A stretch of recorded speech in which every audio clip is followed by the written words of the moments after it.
Bismillah. Assalamualaikum warahmatullahi wabarakatuh. Innal hamdalillah nahmaduhu wa nasta'inuhu wa nastaghfiruh wa na'udzu billahi min shururi anfusina wa sayyiati a'malina.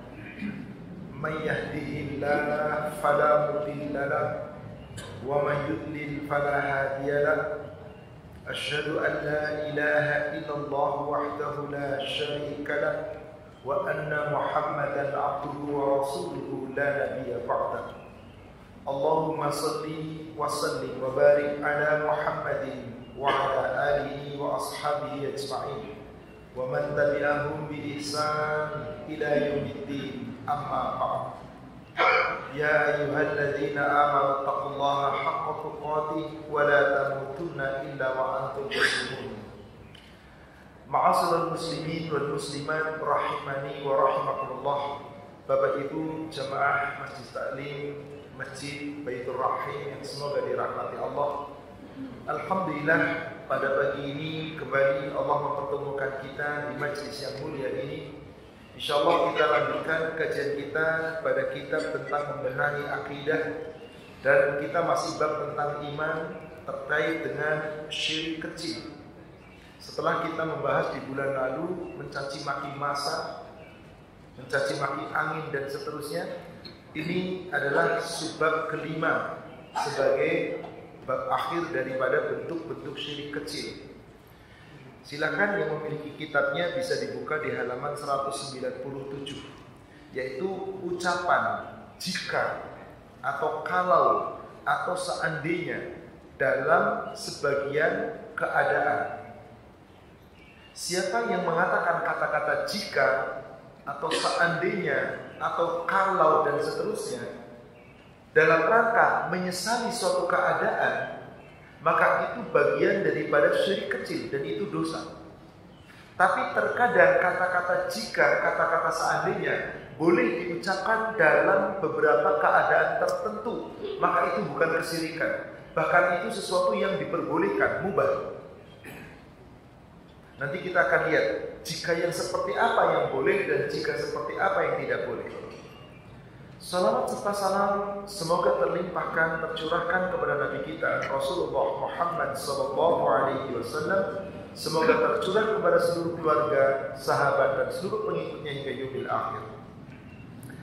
Saudaraku seiman yang semoga dirahmati Allah, di antara kata-kata yang tidak patut diucapkan karena ia mengurangi akidah dan ada larangan secara khusus mengucapkannya adalah kalau, seandainya, jika dalam sebagian keadaan, yaitu saat manusia mengalami sesuatu yang tidak diinginkan atau mendapatkan musibah.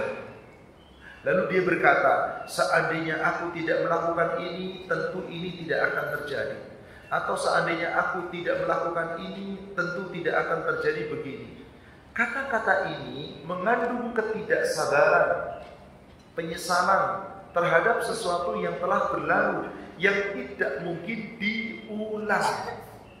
Maka kata-kata ini mengindikasikan lemahnya iman kepada qada dan qadar Allah Subhanahu wa ta'ala, menyalahkan diri dan membuka ruang bagi setan untuk menguasai manusia melalui was-was dan penyesalan. Maka yang wajib dilakukan saat tertimpa musibah adalah menerima takdir dan sabar atas apa yang terjadi, disertai dengan melakukan hal-hal yang mendatangkan kebaikan dan menjaga dari keburukan tanpa menyalahkan. Contoh, seseorang baru nyuci mobil, bersih, nyuci sendiri. Istrinya ngajak, "Mas, tolong antar ke pasar yuk, mendung deh, taruh hujan." Sebentar, cuma deket ini kok. Qadarullah, nurut, nganterin ke pasar. Aman sepanjang perjalanan. 100 meter tinggal sampai rumah, tiba-tiba hujan besar. Jalanan di depan rumah becek. Mobil kotor. Ngomong apa Pak sama istri? Tuh, jika tadi nggak ke pasar nggak kotor nih mobil. Ini kata-kata ringan Pak. Tapi ini mengandung dosa. Kenapa? Ini sudah suatu kejadian terjadi. Pakai ngomong jika 100 kali tetap kotor mobilnya. Apakah ketika ngomong jika lalu merubah keadaan? Yang ada penyesalan, ribut tuh akhirnya suami istri. Ini urusan kecil. Penyesalan seperti ini urusan kecil, apalagi yang lebih besar. Seorang suami istri berjalan, jalan-jalan berdua, ngajak cucu. Lalu orang tuanya si cucu itu berarti anak kita ngelarang, jangan Pak, lagi sakit belum sehat, sebentar. Jalan-jalan biar sampai nanti sembuh deh, Bapak doain. Kodoro mau pulang jalan-jalan sakitnya makin parah. Ngomong apa anak Bapak kepada Bapak? Tuh Bapak diajak jalan-jalan sih jadi tambah sakit kan? Apakah gara-gara jalan-jalan jadi tambah sakit? Gak ada kaitannya Pak. Itulah manusia menyalahkan suatu keadaan yang ini sudah terjadi. Dan kadang itu sangat sering terjadi dalam kehidupan kita sehari-hari. Gara-gara jika dan seterusnya. Pak, Bapak punya anak kecil, Ibu punya anak kecil, lagi batuk. Kemudian pasti pesen kan, was, jangan jajan sembarangan, jangan beli es di pinggir jalan, jangan beli permen. Tiba-tiba si anak Bapak tanpa sepengetahuan jajan. Akhirnya batuk tambah batuk. Ngomong apa? Tuh jika kamu nurut Bapak nggak bakalan tambah batuk. Tuh jika. Kata-kata ini tidak benar. Jika terjadi suatu musibah menimpa kita, kita wajib meyakini ini ketetapan Allah. Surat 9, surat At-Taubah ayat ke-51.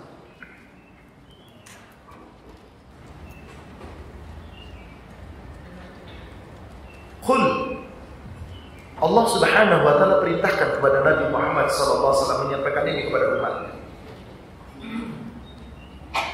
La yusibana illa ma kataballahu lana. Muhammad katakan kepada umatmu, dan kita seakan-akan sekarang mendengar ayat ini langsung dari lisan Nabi SAW. La yusibana, tidak akan ada sesuatu pun musibah yang menimpa kami illa ma kataballahu lana, kecuali semua musibah itu sudah Allah tetapkan itu bagi kami. Huwa maulana, yang jelas ketika suatu musibah menimpa kita, kita langsung bergantung kepada Allah. Huwa maulana, dialah Allah pelindung kami, dialah Allah penolong kami. Wa 'alallahi falyatawakkalul mu'minun. Hendaklah orang-orang yang beriman ketika musibah terjadi tawakal Allah. Jangan kemudian mengandai-andai jika itu dan seterusnya. Ini salah satu peringatan bagi kita, karena memang tidak ada manusia terluput dari yang namanya ujian, musibah, cobaan. Sepanjang kita masih diberi kehidupan, pasti akan ada ujian-ujian, cobaan-cobaan, baik itu buruk ataupun baik. Sebagaimana Allah firmankan di surat yang lain, Al-Anbiya, surat 21, ayat yang ke-35. Surat 31 ayat ke-35, 21 ayat 35. Kullu nafsin dha'iqatul maut. Setiap yang bernyawa akan merasakan mati. Wa nabluukum bisyarri wal khairi fitnah. Dan sungguh benar-benar kami akan menguji kamu dengan musibah bisyar, musibah yang buruk, wal khair, atau musibah yang baik, fitnah sebagai cobaan. Wa ilaina turja'un. Kepada kami semuanya akan dikembalikan.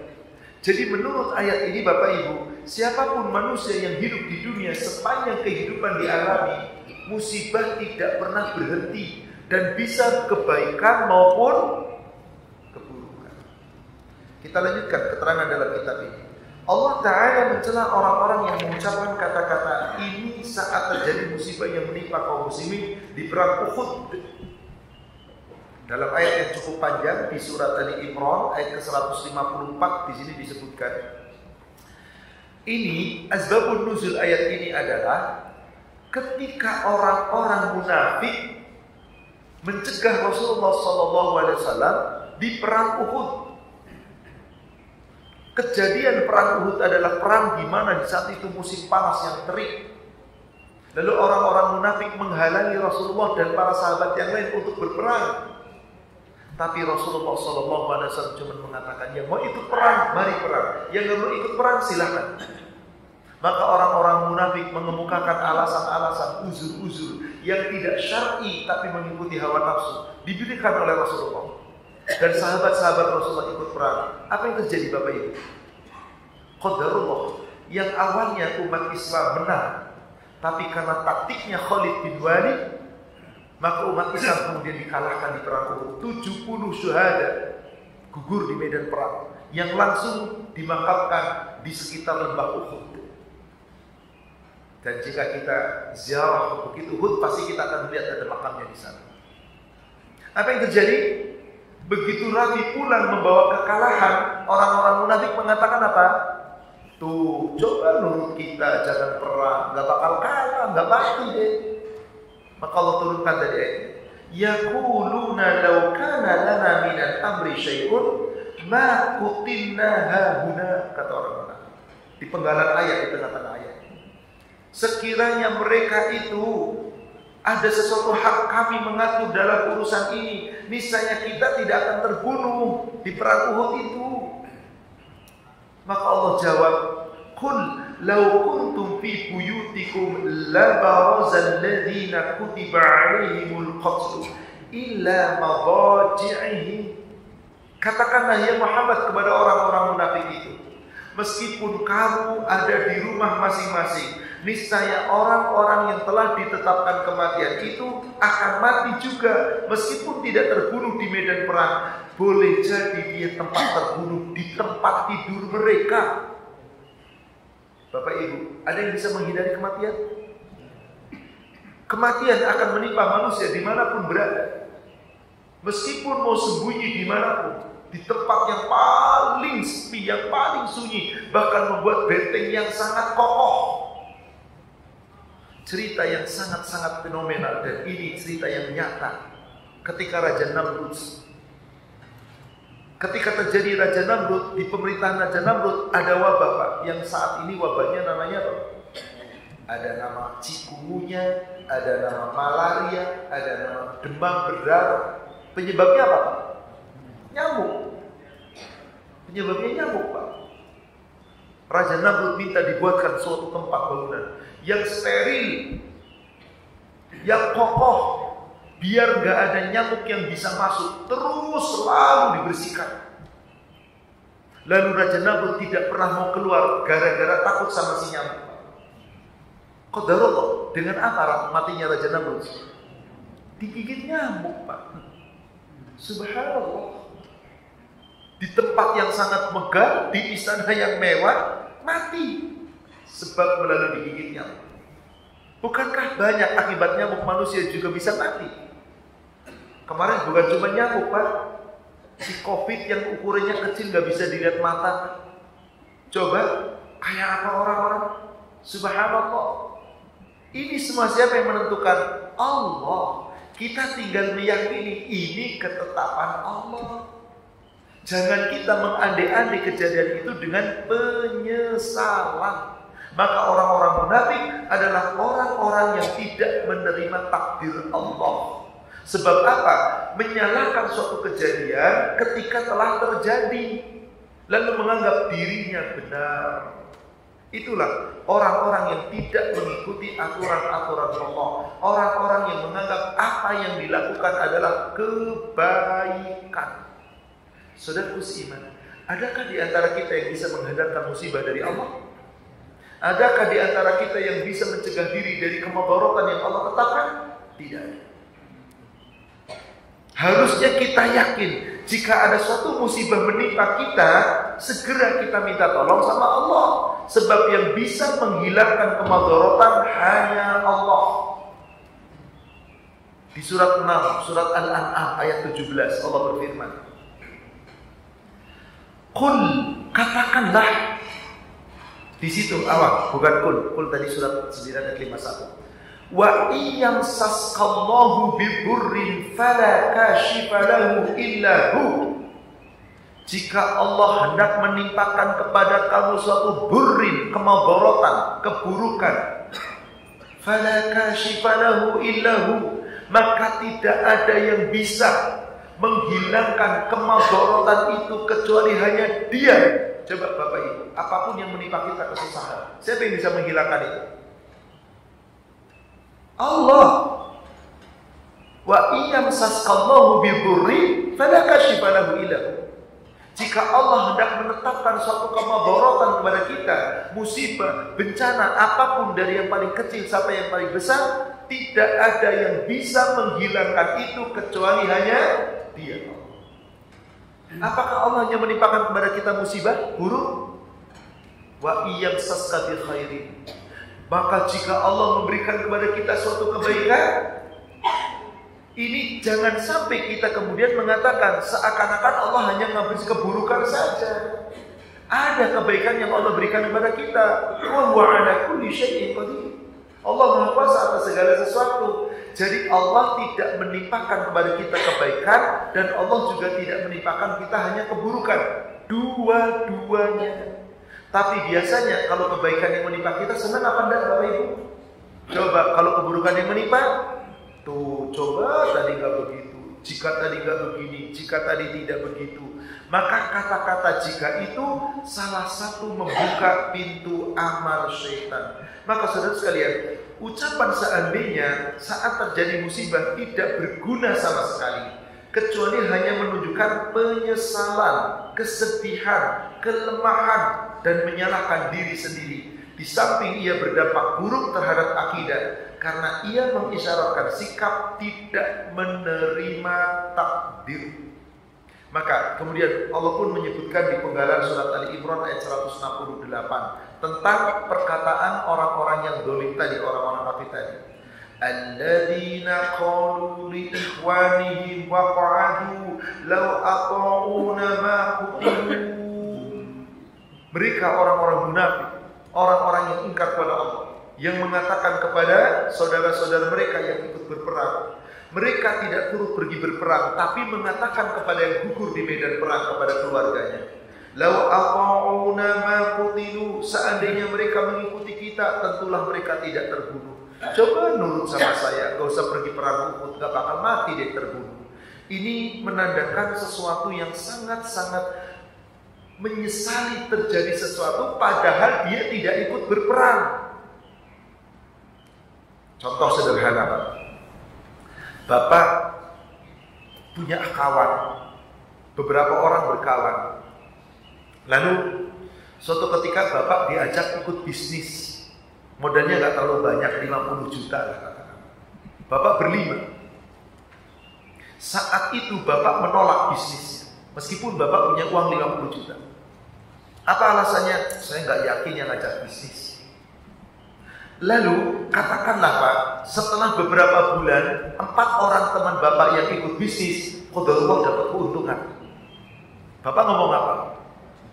Jika saya dulu ikut, seandainya saya ikut, saya tentu untung. Nyesel nggak di situ Pak? Bulan ketiga, bulan keempat keuntungan agak gede. Bulan kelima yang ngajak kerjasama raib, baru dapat keuntungan 3 kali. 5 juta 3 kali 15 juta. 50 jutanya raib. Bapak ngomong apa sekarang? Tuh, nurut gue dulu.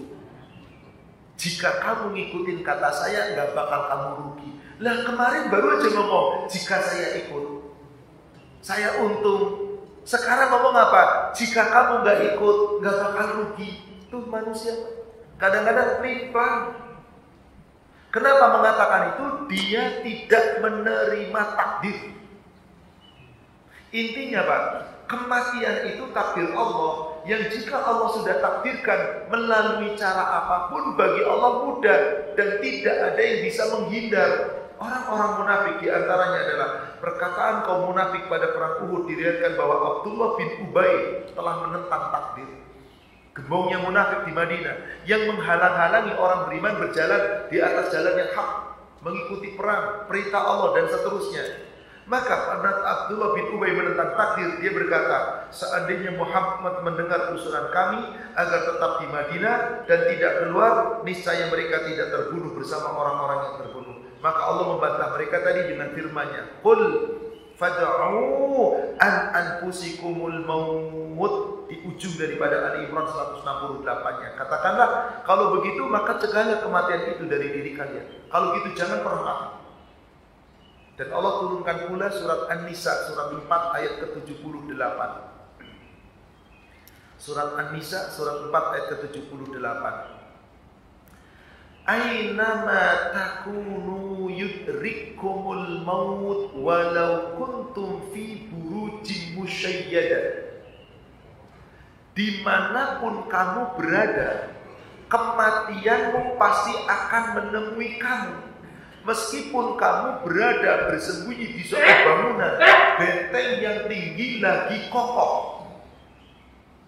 Mau sembunyi dimanapun Anda, mau ngumpet dimanapun Anda, apabila kematian telah tiba, tidak ada yang bisa menghindar. Walaupun tumfi buruji musyayyadah. Fa in tusibhum hasanatan yaqul, jika mereka ditimpa suatu kebaikan, dia berkata, hadhihi min indillah, ini dari Allah. Wa in tusibhum sayyi'atan, giliran ditimpa keburukan, dia mengatakan, hadhihi min indik, ini gara-gara si Muhammad nih.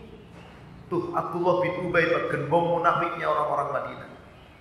Pemimpin munafik yang kalau di hadapan Rasul mengaku iman, di belakangnya ternyata menghancurkan Islam. Jadi dia hanya menerima yang baik-baik, giliran yang buruk, ini yang baik dari Allah, ini yang buruk gara-gara Muhammad. Maka Allah jawab, "Qul kullum min indillah." Katakan ya Muhammad, semuanya kebaikan atau keburukan bukan dari manusia, ini dari Allah. Apapun yang menimpa kita dari Allah. Jadi menurut ayat ini Pak, An-Nisa ayat 78, kebaikan yang diberikan kepada kita dari mana Pak? Allah. Keburukan yang menimpa kita dari mana Pak? Allah, bukan karena kesalahan kita. Coba bandingkan dengan ayat yang setelahnya, ayat 79. Kalau tadi ayat 78 kebaikan keburukan dari Allah. Bapak perhatikan di ayat yang ke-79. Ma asabaka min hasanati faminallah. Apa saja suatu musibah yang baik-baik yang menimpa kamu itu dari Allah. Wa ma asabaka min sayyi'atin faminan nafsik. Tapi apa saja musibah buruk-buruk yang menimpa kamu, ini akibat dirimu sendiri. Gimana Pak mengompar dua ayat yang berbeda? Ayat 78 dikatakan apa? Musibah baik, musibah buruk dari siapa? Ayat ke-79, musibah baik dari siapa? Musibah buruk dan gara-gara siapa? Gimana cara mengompar ini? Kan bertentangan gak ada ayat? Mungkin gak ada ayat bertentangan? Gak mungkin Pak. Yang bertentangan akal kita. Jadi ada faktor sebab akibat. Andai kata itu bukan faktor sebab akibat, murni itu milik Allah. Tapi kalau ada faktor sebab akibat, berarti akibat kesalahan. Contoh, Allah melarang seorang mencuri. Allah melarang seorang ternyata mencuri, ketangkap, ketahuan, diapain itu si pencuri? Potong tangan, jangan digebukin Pak. Yang gebukin pencuri dosa. Surat 5 ayat 38.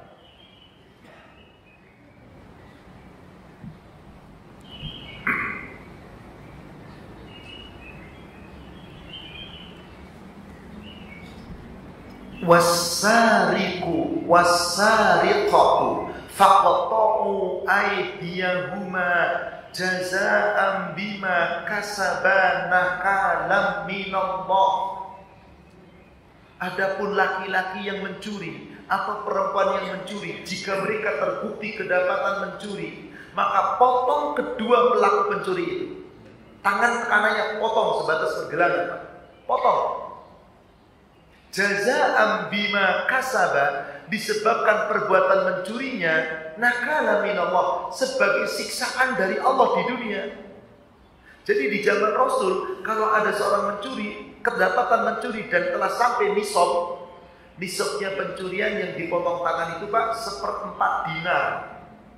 1/4 dinar. Berapa 1/4 dinar? 1 dinar setara 4,25 gram emas murni. Emas 24 karat. Jadi 1/4 dinar berapa? Sekitar 1 gram. Jadi kalau ada orang mencuri senilai 1 gram, potong tangan. Kalau korupsinya 1 miliar, diapain Pak? Gak ada hukum mencuri dibunuh Pak. Potong tangan. Ustaz, enak bener yang korupsi 1 miliar potong tangan. Iya. Loh, di mana enaknya? Itu 1 juta potong tangan, 1 miliar potong tangan. Mending 1 miliar dong. Kok mending? Yang 1 juta potong tangan, 1 jutanya harus Anda kembalikan. 1 miliar potong tangan, 1 miliarnya harus Anda kembalikan. Anda nggak mengembalikan, nggak bakal selesai sampai di akhirat. Dan inilah hukum Allah. Di zaman Umar bin Khattab kedapatan pencuri. Lalu si pencuri itu mau dikenakan hukum potong tangan. Ngeles pencuri itu. Ya Amirul Mukminin, aku mencuri karena takdir Allah. Kalau Allah nggak takdirkan aku mencuri, nggak bakal aku mencuri. Demikianlah, engkau dipotong tangannya karena takdir Allah. Karena hukum Allah mengatakan pencuri harus dipotong tangan. Bacalah surat An-Nisa ayat 79.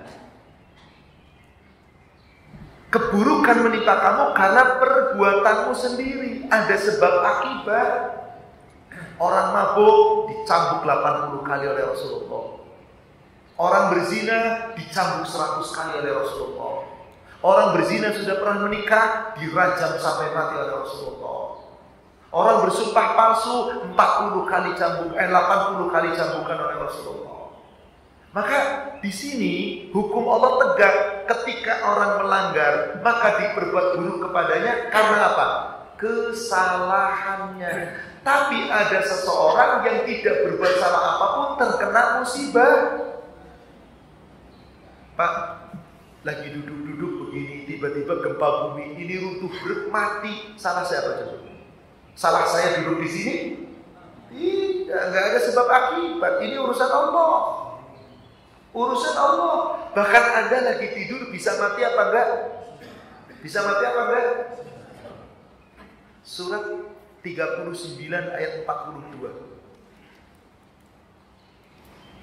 Surat 39 ayat 42. Allahu yatawaffal anfus hina mautiha. Allah lah yang mencabut nyawa, mewafatkan manusia, mencabut ruh seorang hamba ketika telah ditetapkan kematiannya. Maka setiap orang mati pasti nyawanya ada nggak Pak? Orang belum mati tapi nyawanya dicabut. Ada nggak? Coba lanjutkan ayat itu. Siapa yang nyawanya dicabut tapi belum mati? Wallati lam tamut fi manamiha. Orang-orang yang belum ditakdirkan kematiannya itu nyawanya dicabut juga dalam tidurnya. Kalau tidur itu menjadi sebab kematian, takdir matinya melalui tidur, kira-kira bisa bangun nggak? Wa yumsikul lati qada 'alaihal maut. Orang-orang yang sudah ditetapkan kematiannya melalui tidurnya, maka nyawanya digenggam oleh Allah, nggak dibalikin. Wa yursilul ukhra ila ajalin musamma. Sedangkan orang-orang yang masih diberikan oleh Allah hidup, nyawanya diutus lagi, dibalikkan ke tubuhnya, masuk ke tubuhnya, bangun kita sampai waktu yang telah ditetapkan. Ujung ayatnya kata Allah, inna fi dzalika laayatin liqaumin yatafakkarun.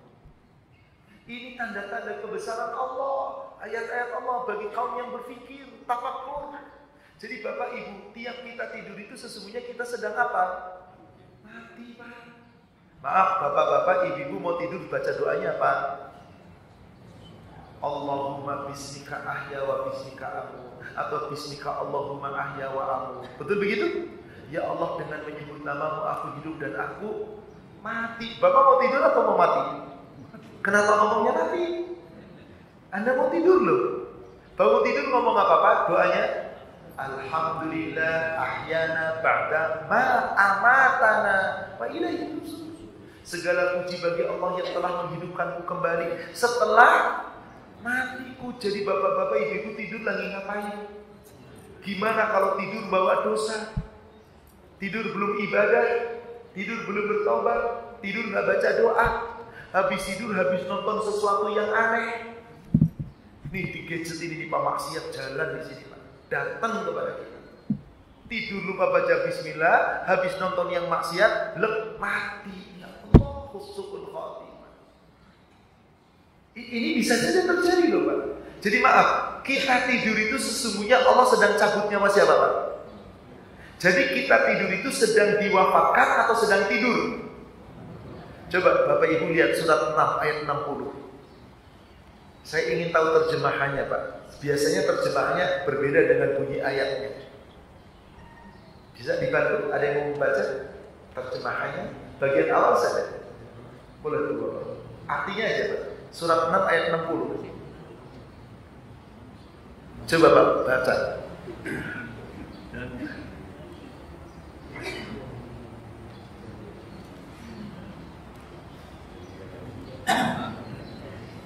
Dan Dia yang menidurkan kamu pada malam hari, dan Dia mengetahui apa yang kamu kerjakan pada siang hari.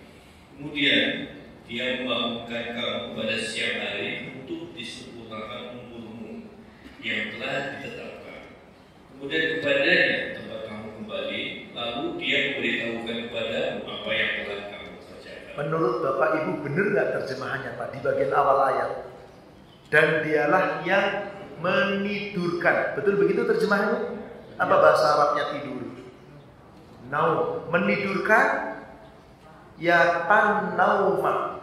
Menidurkan kamu ya tanaumakum. Coba lihat ayatnya bunyinya apa? Wa huwal ladzi yatawaffakum atau yatanaumakum. Apa artinya wafat? Dicabut nyawa.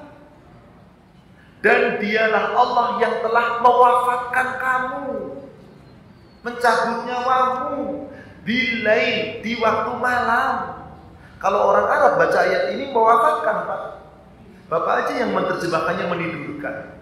Kalau kita tidak tahu bahasa Arabnya, nggak tahu baca Quran, oh menidur, oh berarti kita tidur. Tidak, kita tidur itu diwafatkan, dicabut nyawa. Bilail, di waktu malam. Wa ya'lamu ma jarahtum bin nahar. Allah tahu apa yang kamu lakukan di waktu siang. Ada orang yang siangnya cuma nyari duit, malamnya ngorok, gak ada ibadahnya. Allah tahu Pak. Subhanallah. Jadi sesungguhnya saat kita tidur, di mana nyawa kita Pak? Cabut oleh Allah. Jika Allah takdirkan kita mati dalam tidur kita, ruh kita nggak dibalikin, mati kita. Jika Allah masih memberikan kesempatan hidup, liyuqta ila ajali musamma, sampai waktu yang ditentukan, balik lagi ruh kita. Bapak-bapak pernah mendengar nggak? Pernah menyaksikan atau mungkin pernah mendengar minimal ada orang tidur nggak bangun lagi? Subhanallah. Kalau itu bisa menimpa seseorang, bisa nggak Allah timpakan kepada kita? Itulah qadar Allah. Jadi kematian itu bisa datang kapan saja. Yang jelas kalau sudah saatnya tiba, nggak ada yang bisa menghindar. Maka jangan pernah kita menolak takdir Allah. Ketetapan Allah sudah Allah tetapkan. Bahkan 50.000 tahun sebelum Allah menciptakan makhluk. Itulah yang harus kita yakini. Maka iman kepada takdir. Yang menolak takdir berarti dia imannya cacat, tidak sempurna. Berarti Bapak Ibu jamaah sekalian, mari kita perbaiki. Dari segi ucapan, kata-kata jika. Ustaz, ada nggak kata-kata jika yang bisa dibolehkan? Ada. Ada nggak Pak kata-kata jika yang dibolehkan? Ada. Jika sebagai khobar. Tidak ada penyesalan, khobar. Contoh Pak. Bapak ngajak teman kajian. Biasanya teman Bapak rajin ikut kajian. Suatu ketika sibuk. Aduh, saya nggak bisa ikut hadir kajian. Tolong deh, Santi, kamu aja salam dibuat Pak Ustadznya. Alasan syar'i tidak mengapa. Ternyata kajiannya bagus banget. Bapak ngomong, coba tadi kamu ikut kajian, bagus banget kajiannya. Coba kamu tadi ikut kajian, bagus banget kajiannya. Boleh nggak ngomong itu? Boleh, itu khobar, bukan penyesalan. Karena tidak ada kaitannya dengan takdir Anda yang buruk menimpa Anda. Maka kata-kata itu boleh, mubah. Coba kalau kamu tadi ikut kajiannya, subhanallah, itu pas banget yang kamu tanyakan loh, jawabannya ada semua. Ya udah jawabin dong. Aduh, saya nggak ngerti tadi apa aja nih Pak. Ya nggak apa-apa. Maka kata-kata jika tadi tidak ada masalah. Tapi contoh Pak, Bapak ngajak istri makan berdua. Males pengen di rumah aja. Akhirnya Bapak pergi sendiri. Qadarullah ketemu restoran, harganya nggak terlalu mahal, makanannya enak banget. Enak sesuai dengan cocok. Ini isi Bapak tuh cocok banget selera. Sampai rumah loh, coba jika kamu tadi ikut, mana enak banget rasa restorannya. Boleh nggak begitu? Boleh nggak begitu? Boleh, mubah, khobar itu. Kabar tadi enak banget, coba kamu ikut. Jika kamu ikut, pasti kamu senang. Yaudah, besok berangkat lagi ya, yuk. Sekarang saya mau Bapak, ibu sama suami istri, anak-anak kumpul ngajak makan bareng di luar. Semuanya pada milih, Bapak milih tempat ini, isi milih tempat ini, anak milih tempat ini. Akhirnya apa? Ayo siapa? Terserah Bapak deh. Oh enggak, kamu aja pilih apa? Akhirnya apa? Sweet Pak. Oke Pak, sweet yang menang istri. Yaudah di sana aja deh. Kata temen enak. Kamu udah pernah makan belum? Belum, tapi ratingnya 4+. Jadinya rating kan Pak? Makanlah di sana. Makan, subhanallah, sepanjang makan Bapak, waduh, ini rasanya kayak gini apa? Tapi mau ngomong sama istri takut tersinggung. Tapi rasanya gak ada selera sama sekali. Yang lebih terkejut lagi ketika bilnya datang, tagihan subhanallah, nolnya berderet, sudah makan, kenyang meskipun rasanya gak enak. Pulang-pulang begitu di mobil, tuh coba tadi nggak makan di sini ngikutin kamu, nggak bakal kayak gini deh. Boleh nggak? Nggak boleh. Kenapa? Menyesali keadaan.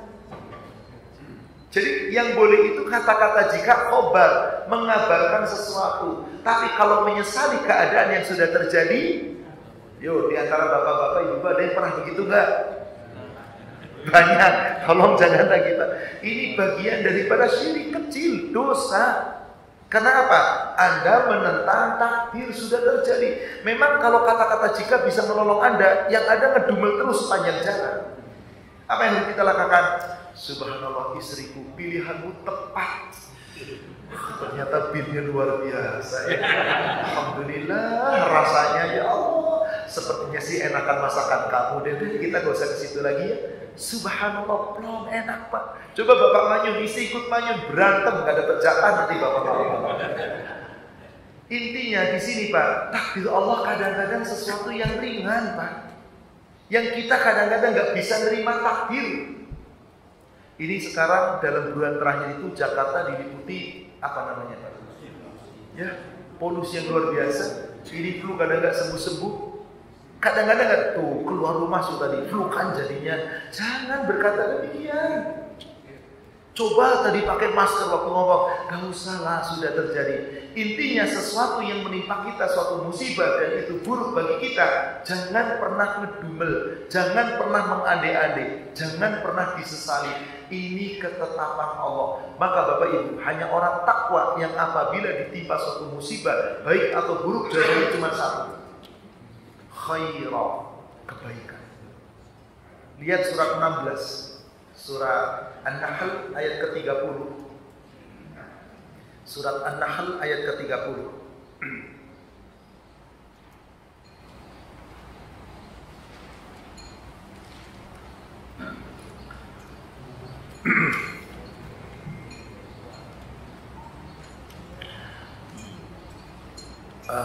Wa qila lil ladzina taqaw, dan ditanyakan kepada orang-orang yang bertakwa, madza anzala rabbukum, Apakah yang telah diturunkan oleh Rabbmu? Maksudnya kira-kira begini. Saya buatkan ilustrasi begini, Pak. Bapak-bapak, ibu-ibu lagi diterima oleh Allah, lagi diberikan nikmat. Rezekinya lapang, badannya sehat, rumah tangganya dalam keadaan rukun. Wis pokoknya bisnisnya lancar-lancar. Ada saudara datang jauh dari kampung jauh, lihat keadaan bapak yang begitu nikmat, ditanya, Bapak Ibu dapat apa dari Allah? Apa yang Allah berikan kepada bapak dan ibu? Kira-kira saat kita nikmat jawabannya apa, Pak? Alhamdulillah binikmatihi tatimmu sholih. Allah kasih nikmat. Enteng nggak jawab itu? Sekarang saya robah. Lagi ditimpa kesulitan, bisnisnya lagi mandek, utang yang lagi banyak, rumah tangganya lagi kacau, mobilnya yang kredit mau ditarik sama leasing, lagi dalam keadaan sakit. Tiba-tiba saudara datang, Bapak dapat apa? Ibu dapat apa dari Allah? Apa yang Allah berikan untuk Bapak dan Ibu? Jawabannya apa? Langsung cemberut manyut, tahu nih takdirnya buruk amat gue. Bener apa bener? Jujur Pak. Hanya orang takwa yang mengatakan Alhamdulillah ala kulli hal. Segala puji bagi Allah atas segala keadaan.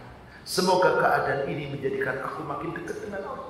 Allah ampuni dosa-dosaku, Allah lapangkan dadaku, aku lebih bagus lagi ibadahnya. Alhamdulillah ala kulli hal.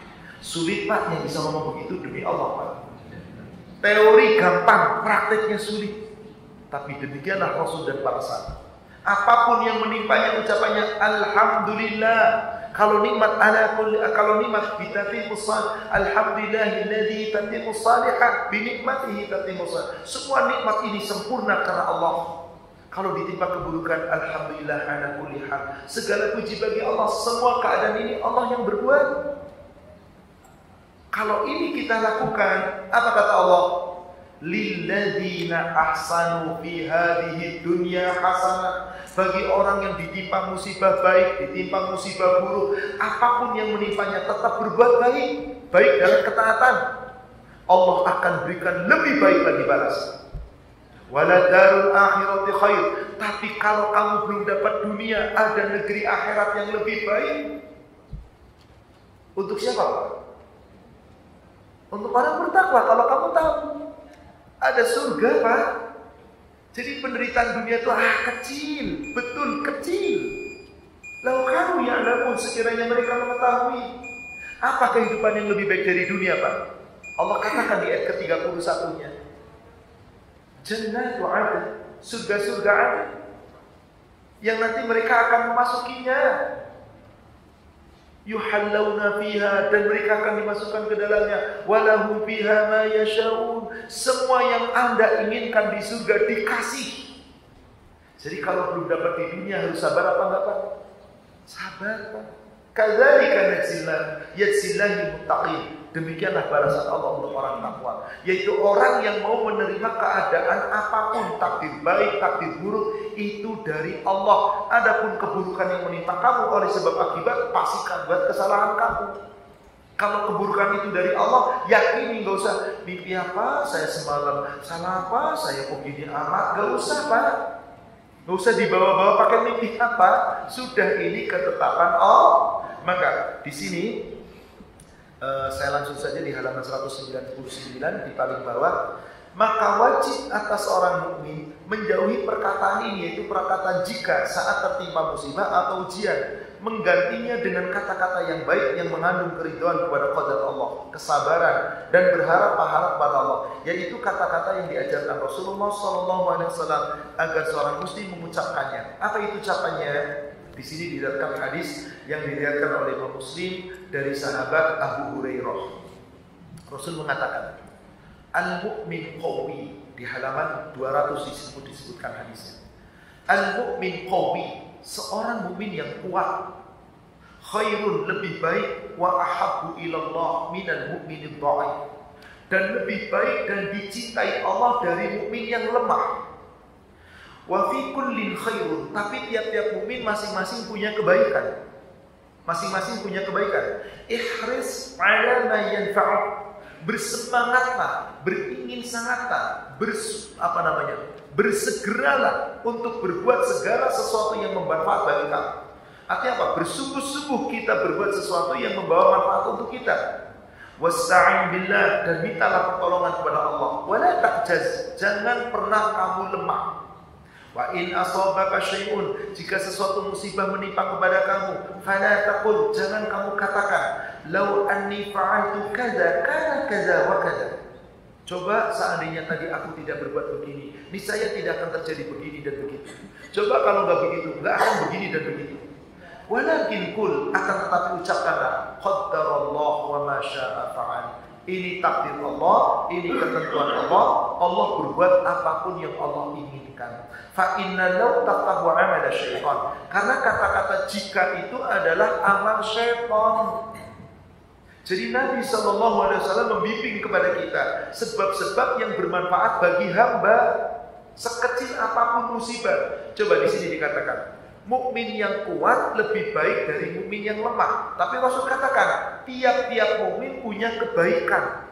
Contoh Pak, orang ini kuat secara ekonomi, ghani namanya Pak, kaya. Tapi kebaikan dia dari sisi kekayaan banyak amal sedekah. Tapi si fulan yang ini kekayaannya nggak ada, tapi punya ilmu. Dia banyak kebaikannya dengan ilmu berbagi. Ada orang ini kaya enggak, ilmu enggak ada, tapi punya akhlak. Kebaikan secara akhlak luar biasa, enggak pernah menyakiti tetangga. Dia enggak punya akhlak yang baik, akhlaknya biasa-biasa, enggak ada kekayaan, enggak ada ilmu, tapi tenaganya kuat, dia bisa nolong dengan tenaganya. Jadi muslim itu banyak cara untuk berbuat baik, Pak. Tapi ada enggak orang yang kaya juga, ilmunya juga ada, kuat juga, akhlaknya baik? Dialah Abu Bakar As-Siddiq, sahabat Rasulullah yang segala-galanya ada. Subhanallah, secara harta apa kurangnya Abu Bakar? Secara ilmu luar biasa, ilmunya sangat mendalam. Secara kekuatan beliau ikut berperang berkali-kali bersama Rasulullah. Secara akhlak tidak ada sahabat yang akhlaknya menyerupai Rasulullah kecuali Abu Bakar As-Siddiq. Artinya apa? Tiap kita punya kekurangan, tapi juga punya kekurangan. Yang penting ikhris ala ma yanfa'uk, bersungguh-sungguh, bersemangat berbuat sesuatu yang bawa manfaat untuk kita. Jangan semangat untuk sesuatu yang sia-sia. Semangat dalam kajian, semangat baca Quran, semangat ibadah-ibadah sunnah, semangat membantu. Kebanyakan orang semangat dalam urusan hobi. Coba Pak, kalau orang hobi goes, apa yang dipikirin Pak? Tanggal merah pasti goes. Yang hobi mancing. Apa manfaatnya? Ada usaha untuk kesehatan, ya boleh sekali waktu. Tapi masa tiap akhir pekan goes terus? Kapan ke masjid? Kapan taklim? Masa mancing ke laut bisa tumakninah, mancing Pak khusyuk banget Pak. Giliran sholat goyang-goyang terus Pak. Subhanallah, imamnya panjang dikit, ini imam bacanya panjang amat. Giliran subhanallah berjam-jam mancing di tengah laut bisa. Orang mancing itu tumakninah nggak sih Pak? Goyang dikit aja nggak boleh. Jangan ikut ini kan. Tumakninah khusyuk banget Pak. Ya Allah, subhanallah. Nah inilah ikhris ala ma yanfa'uk. Ayo kita semangat untuk sesuatu yang bermanfaat. Wala ta'jaz, jangan pernah kita lemah. Wasta'in billah, di saat kita lagi lemah, satu yang kita gantungkan, isti'anah, minta tolong.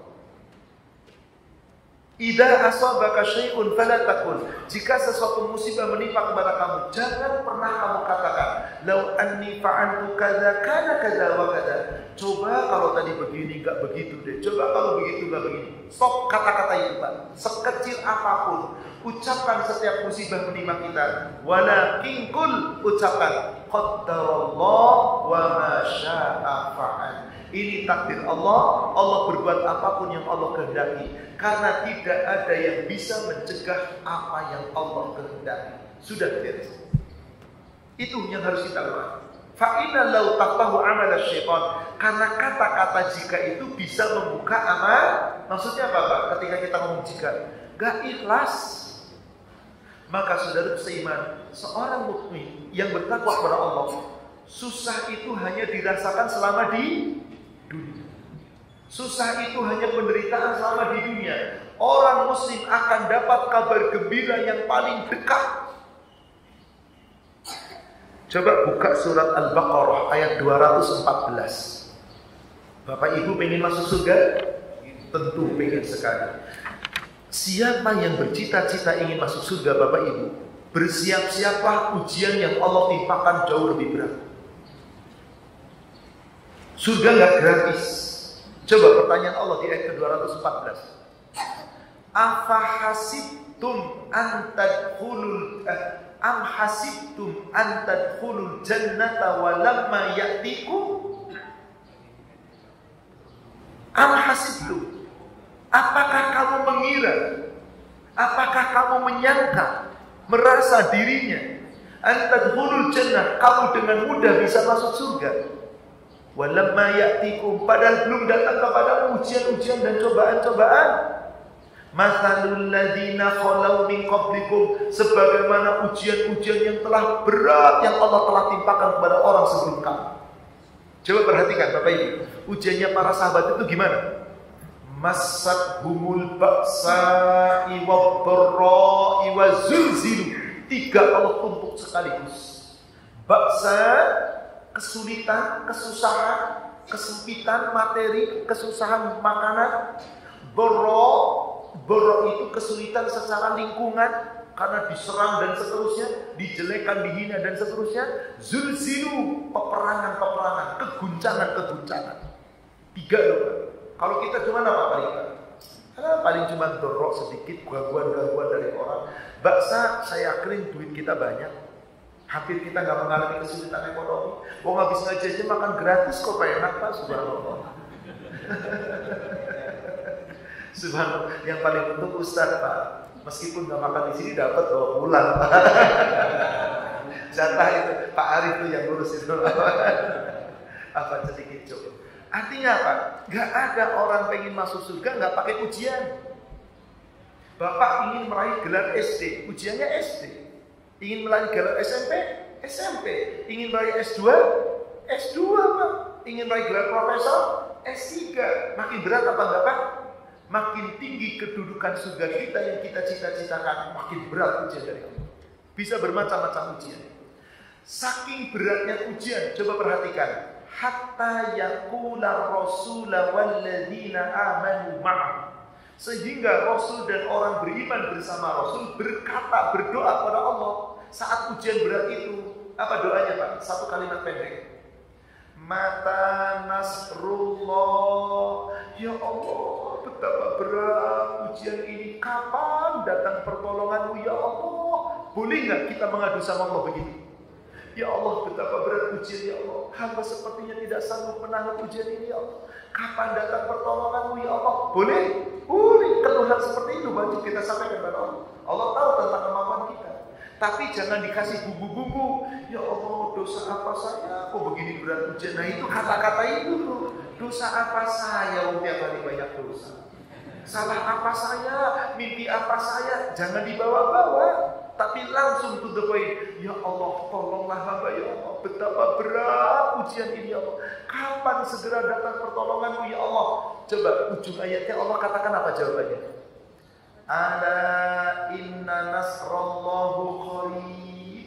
Ketahuilah, pertolongan Allah pasti datang. Qarib, dekat sekali. Kenapa Allah katakan dekat Bapak Ibu? Dekat itu menurut kita berapa lama? Maksud Allah di ayat ini hendak mengingatkan kita, hai umat Islam, hai orang yang bertakwa, ujian Allah terkadang begitu berat di dunia. Yakinlah Allah akan tolong dalam waktu yang dekat. Waktu yang dimaksud waktu dekat adalah Anda hanya mengalami ujian buruk itu hanya di dunia. Siapa yang bersabar, maka kematiannya itulah pertolongan yang dekat. Setelah kematian gak ada lagi keburukan. Kalau bertahan, coba Pak, saya tutup dengan satu ayat Al-Quran, jam 6 persis, 1,5 menit lagi.